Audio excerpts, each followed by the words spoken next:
আসসালামু আলাইকুম, ইটস নুহাস মম। কেমন আছেন সবাই? সবাইকে রমাদান মোবারক জানাচ্ছি। আজকে খুব স্পেশাল দিন আমার জন্য, নুহার জন্য, দুজনের জন্যই। কারণ হচ্ছে আমার নুহামা পাখি তার জীবনের এই 7 বছর বয়সে প্রথম রোজা রেখেছে। আর আলহামদুলিল্লাহ তার খুব বেশি একটা কষ্ট হচ্ছে না, তাই না মা?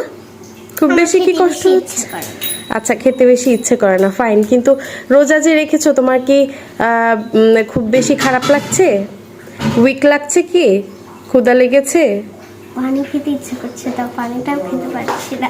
আচ্ছা, খেতে হবে না পানিটা, একটু পরেই আজান দিয়ে দিবে, আমরা ইফতার করবো আজান তো হয়েই গেছে। আরে সেটা তো আসরের আজান দিয়েছিল। একটু পরেই যে 1 ঘন্টা পর মাগরিবের আজান দিবে, আমরা হচ্ছে সবাই মিলে ইফতার করব। সো ভালো হবে তখন। আল্লাহ তোমাকে অনেক রহমত দিক মা। আমি আজকে অনেক হ্যাপি যে তুমি তোমার এই 7 বছর বয়সে এসে রোজা রাখলে, জীবনের প্রথম।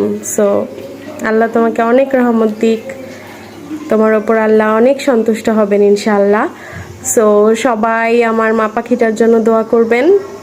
দেখা যাক নুহা কয়টা রোজা রাখতে পারে। যদি পারে তাহলে ইনশাআল্লাহ 30টাই রাখবে, তাই না মা? 30টা রাখবে না? ট্রাই করবে তো নাকি? আমার নুহামা, আমার ঘরের লক্ষ্মী, যখন প্রথম রোজার দিনে কোরআন শরীফ পড়ছে, সেটা পাশে বসে শুনতে যে কত শান্তি লাগে, সেটা এক অন্যরকম ব্যাপার। ঠিক আছে, সবার কাছে দোয়া চাও, বলো সবাই আমার জন্য অনেক দোয়া করবে। সবাই আমার জন্য অনেক দোয়া করবেন। হ্যাঁ, আর follow my Nuhas blog, follow mom and Nuhas blog. সবাই অনেক ভালো থাকবেন।